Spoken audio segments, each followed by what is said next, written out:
Sinebut eka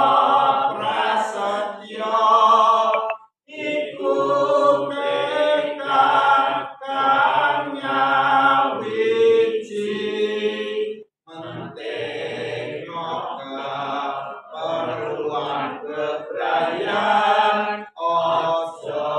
mungke perluan pribadi konco kamsot panjurung setya tansah nindake kalima Pancasila nyata dadi dasare nagara sinambut eka prasetya iku tekad kang nyawiji penting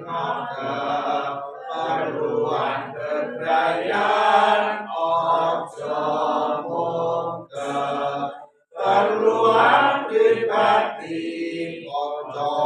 kasot panjurung